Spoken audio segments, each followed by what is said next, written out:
میرا مسئلہ تو ہیروئن ہے، چرس نہیں، یا میرا مسئلہ تو چرس ہے، سگریٹ نہیں، یا میرا مسئلہ تو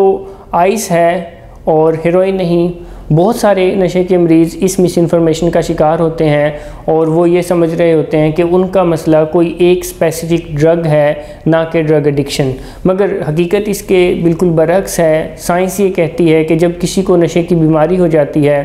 تو اس کا مسئلہ تمام ڈرگز ہی ہیں، کیونکہ وہ تمام ڈرگز کے لیے انفٹ ہو چکا ہوتا ہے اور وہ اب ایک بہترین، کامیاب اور خوشگوار زندگی گزار سکتا ہے، مگر شرط یہ ہے کہ وہ کسی بھی طرح کی کوئی ڈرگ نہ لے۔ مگر مریض اس مس انفارمیشن کا شکار ہوتا ہے کیونکہ اس نے سفر سگریٹ سے شروع کیا ہوتا ہے۔ زیادہ تر مریض سفر سگریٹ سے ہی شروع کرتے ہیں اور اس کے بعد چرس آتی ہے اور اس کے بعد یہ کے بعد دیگرے ایک ایک کر کے دوسری ڈرگز جیسے کہ ہیروئن، آئس اور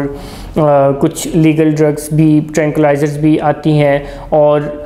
جب وہ کسی اور ڈرگ تک پہنچتا ہے جیسے ہیروئن تک پہنچتا ہے یا آئس تک پہنچتا ہے تو تب تک بیماری کافی پروگریس کر چکی ہوتی ہے اور اس کی زندگی میں تباہ کاریاں بھی بڑھ چکی ہوتی ہیں، جس کی وجہ سے مریض یہ سمجھتا ہے کہ شاید یہ جو میری زندگی میں تباہ کاریاں بڑھی ہیں یہ ایک خاص اس اسپیسیفک ڈرگ کی وجہ سے بڑھی ہیں۔ جب تک میں چرس پیتا تھا تو کوئی اتنی بڑی بات نہیں تھی، یا جب تک میں سگریٹ پیتا تھا تو کوئی اتنی زیادہ بڑی بات نہیں تھی، بٹ وہ جو تباہ کاریاں بڑھی ہوتی ہیں وہ اس نشے کی بیماری کی پروگریسیوٹی یعنی بیماری کے بڑھنے کی وجہ سے بڑھی ہوتی ہیں، اور اس کا تعلق اس ایک اسپیسیفک ڈرگ سے نہیں ہوتا۔ اور اسی لیے مریض یہ سمجھنے لگ جاتا ہے کہ میرا مسئلہ تو یہ اسپیسیفک ڈرگ ہے جس کے آنے سے میری زندگی میں تباہیاں بڑھی ہیں، اور وہ اسی مس انفارمیشن کے ساتھ اگر ٹھیک ہونے کی کوشش کرتا ہے تو نہیں ٹھیک ہو پاتا، کیونکہ نشے کے مریض کا مسئلہ تمام ڈرگز ہیں۔ وہ کسی بھی طرح کی ڈرگز چاہے اس نے کی ہے کبھی یا نہیں کی ہے، ایک نشے کا مریض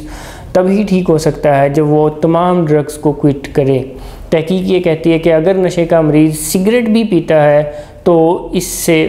اس کے ٹھیک ہونے کے چانسز نہایت کم ہو جاتے ہیں، اور اس چیز کے چانسز بڑھ جاتے ہیں کہ وہ آنے والی زندگی میں دوبارہ انہی تمام ڈرگز کی طرف جائے گا۔ Thank you very much.